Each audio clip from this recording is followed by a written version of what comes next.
Tour truck inspection. And we're not even talking about, you know, the mechanical roadworthiness annual inspection, which I'll do later. This is just,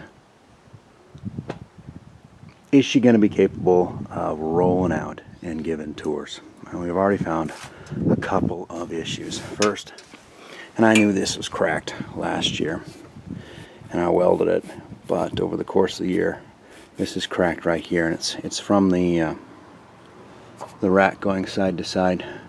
So we need to pull these bars out and reinforce them on the inside. I think I know how to do that. Nice and neat. It just needs to be done. Unfortunately, pulling them out means that the cover has to be rolled back, and then I'm going to have to lift everything an inch or two to be able to get these out. They do not go side to side. They want to come straight up. So I have to, yeah, this one needs to come out. No, this one doesn't. That one does. Although, to be honest, they both should.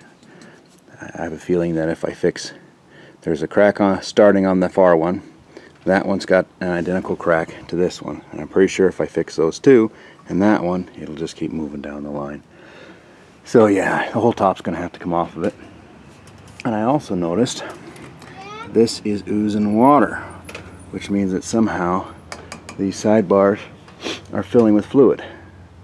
So I guess I'm lucky they didn't freeze and break. I'm just going to drill a hole right here and drain it out. Dan? Yeah. You know how this guy is cut like a piece of plywood and like this? Yeah. This is a template that we could copy it on a piece of wood. Make like a wood cutting board. Okay. Make like a wood, if Mom is sick or anything. All right. We'll do that.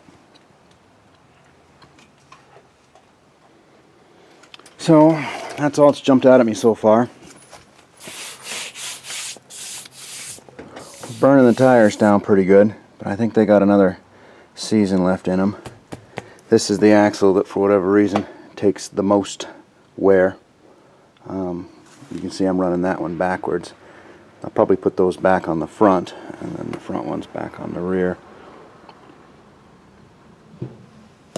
I think I got another year in that. You know, I'm going to argue that this bar right here, this little wear bar between these two, is the actual wear bar and not this center section. That's the argument I'm going to make if it comes up. What else we got? Ooh, she sank pretty good over the season. I want to swap out the beeping backup alarm for a static white noise alarm to be a little less obnoxious to my old western town neighbors.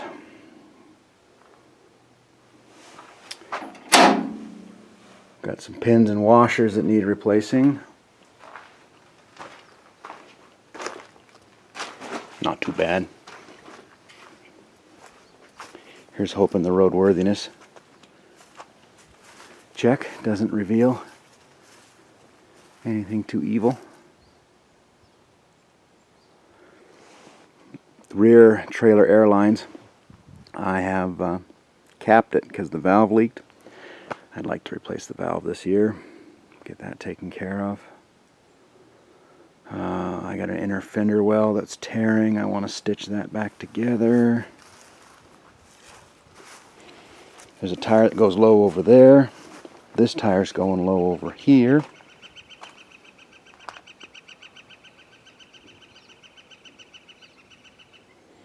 So I want to pull that off its rim and replace it.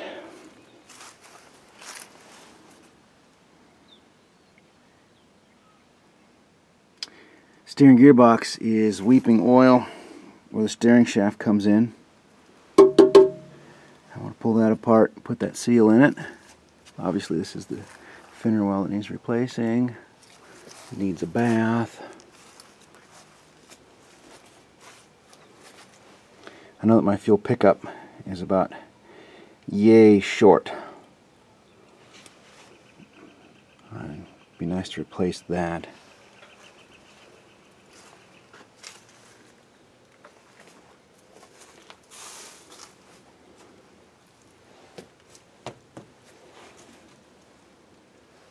Yeah, nothing else is really jumping out at me.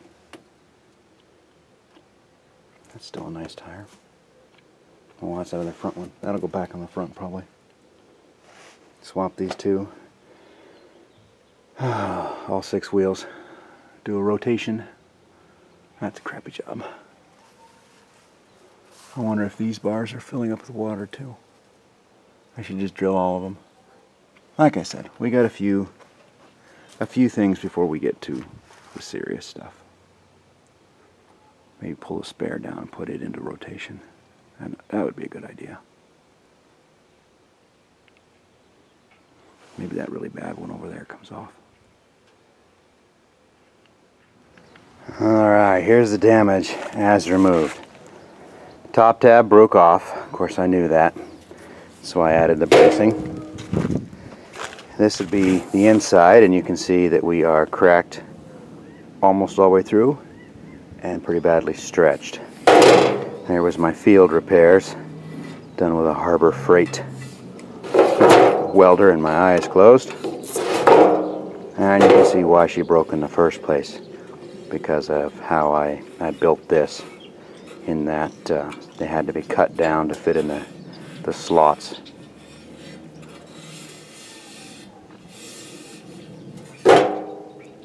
I'd do it differently next time, but I don't know exactly how I would do it differently. Something.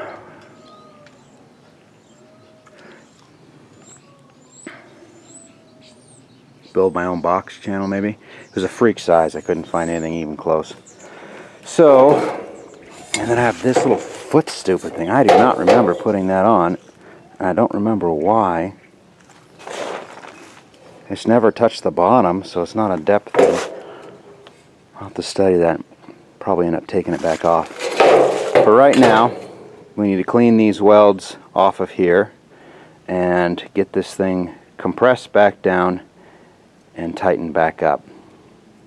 I don't have any spare bar. I have about 2 feet of spare stuff. And I seriously thought about cutting it all the way off, but I think I'm going to try to do this first, and then I will come up with some way to remediate the issue of it breaking in the first place. So, yeah, we'll get to tinkering.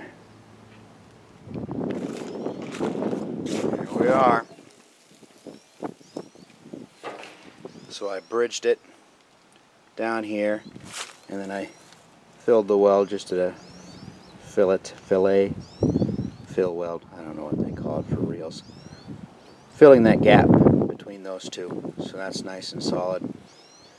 And it's going to then take, if it wants to crack here, it's going to have to, you know, break all the way across here and pull on all of this. That should be pretty strong. On the other end, chamfered, aligned, welded, and I have to put 2 passes through there, so it's, you know, it kind of V's out, so it's thicker than it once was. Also, I've kind of solved the problem that originally broke these with some extra bracings we cut. That's when it immediately broke down there. So fixing both of them, it'll be interesting to see where she breaks next. Now I got to get back in, and getting it out was a bugger. And you notice that I had the same problem with this one.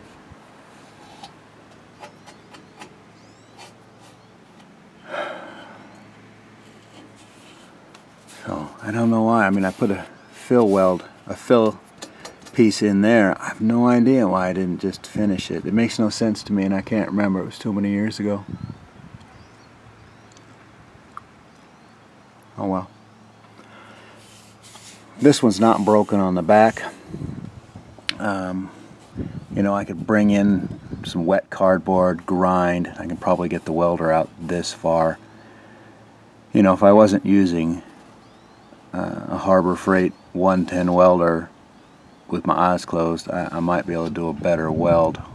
And then with that front one firmly held in place, that should make this irrelevant, right? And I got similar things on that far side. So So, top of this one's broken too. Here you can see that extra bracing. That solved that problem. She ain't necessarily elegant, but it's fixed. And I'm sure that's why they broke originally, was, you know, not only did it give a great place for it to crack, but yeah, all you had to do was crack that thin web. So this way you're going to have to break that entire upper weld, which is actually really deep fill, and tear loose here on the sides. So both front ones are done.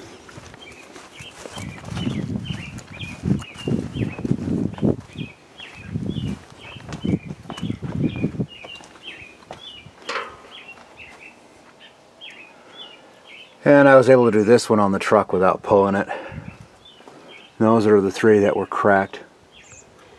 Oh, and I got grinding grit in my gum, which is penance, I think, for once again shooting audio while chewing gum.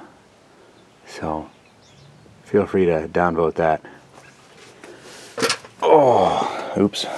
Come up here and touch up some of this. Okay. There's one thing off the list. Well, obviously I gotta drop it back down, and to be totally honest, I could scrape and paint a lot of these up here. You really can't see it from down below. I guess you really can't see it from the side either. But being pretty is important when you're doing something like this.